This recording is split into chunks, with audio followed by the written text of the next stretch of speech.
Now జనాలు ఎందుకు మర్చిపోతారో parents చాలా ముఖ్యంగా గుర్తుపెట్టుకోవాల్సిన విషయం ఏంటంటే ఈ కుర్రవాడు పొద్దునుంచి సాయంత్రం వరకు a+b² చదివాడు. a²+b²+2ab ఒక బాండ్ ఏర్పడింది.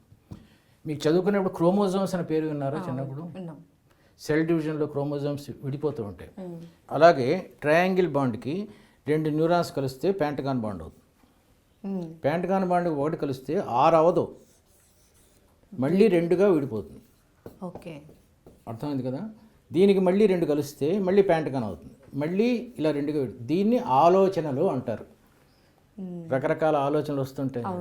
ఈ ఆలోచనలు వచ్చే క్రమంలో ఒక్క న్యూరాన్ కానీ ఏదైనా వైరస్ న్యూరాన్ ఉంటే సూక్ష్మక్రిమి చెడు కలిగించేసి మొత్తం ఈ సిస్టమ్ అంతా పాడైపోతుంది. దీనికి ఉదాహరణ చెప్తా చూడండి. మీ బాబు 3 years అన్నారు కదా, వాడు a+b² చదువుకున్నాడు స్కూల్లో. a²+b²+2ab అని బాండ్ ఏర్పడింది. ఇది ఉవ్విళ్ళూరుతోంది. ఇంకో 2 న్యూరాన్స్ వస్తే పెంటగాన్గా మారాలి అని ఉవ్విళ్ళూరుతోంది. ఈ టైంలో మీరును మీ ఆయన మీ కొడుకు కలిసి టీవీ చూశారు. అందులో ఒక పాట వచ్చింది, ఎన్నాళ్ళని దాక్కుంటావే పైన నువ్వు వస్తానంటే నేను వద్దంటాను. ఏ సినిమాలో ఇది? వర్షం. వద్దా?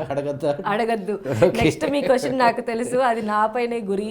వద్దు. మీరు కాదండి, బీటెక్ చేసిన వాళ్ళు అందరూ ఇంతే, గుర్తుండవు ఏమీ. పెంటగానగా మారిపోతుంది. a² నువ్వు వస్తానంటే +b² నేను వద్దంటానా +2ab అయిపోతుంది. ఈ తర్వాత మీ ముగ్గురు కలిసి భోజనం దగ్గర మళ్ళీ మాట్లాడుకుంటుంటే మీ ఆయన అంటాడు, ఇదేం దరిద్ర పాట, ఇంతకన్నా మంచి పాటలు చాలా ఉన్నాయి సాహిత్యంలో, మహానుభావులు చాలా మంచి మంచి పాటలు రాశారు, అబ్బా నీ తీయని దెబ్బ ఎంత కమ్మగా ఉందిరా అబ్బా అన్నాడు. వెంటనే దీనికి 2 న్యూరాన్స్ కలిస్తే ఇది 2 ట్రయాంగిల్ బాండ్స్గా మారిపోతుంది. a² నువ్వు వస్తానంటే నేను వద్దంటానా అబ్బా నీ తీయని దెబ్బ, b²+2ab ఎంత కమ్మగా ఉంది.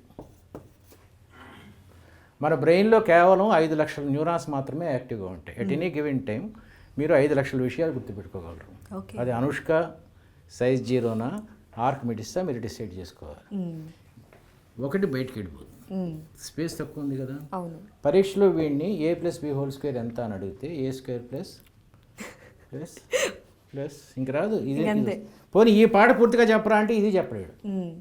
ఏదో ఇది కొద్దిగా ఉంటుంది. కాబట్టి మీ పేరెంట్స్కి మేము చెప్పే సలహా ఏంటంటే సినిమా చూడు, టీవీ చూడు, భోంచేసి కబుర్లు చెప్పని చెప్పి రాత్రిపూట పడుకోబోయే ముందు పొద్దునుంచి సాయంత్రం వరకు స్కూల్లో ఏం చదువుకున్నావో అది ఒక్క 10 నిమిషాలు, జస్ట్ 10 minutes మళ్ళీ చదువుకొని తర్వాత ఎవరితో మాట్లాడకుండా పుస్తకం కింద పడేసేసి నిద్రపోతే ఐ అష్యూర్ యూ పద్యాలు కానీ లెక్కలు కానీ ఎక్కాలు కానీ ఏవైనా సరే గుర్తుంటాయి.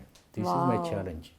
సూపర్ గురూజీ. అంటే డే మొత్తంలో చేసింది నైట్ ఒక పునశ్చరణ అంటారు. అదే 10 minutes మనం కనుక బ్రీఫింగ్ చేసుకొని దాన్ని రివిజన్లా చేసుకున్నట్లయితే సూపర్ మెమరీ పవర్ అనేది మాకు సాధ్యమవుతుంది అంటారు.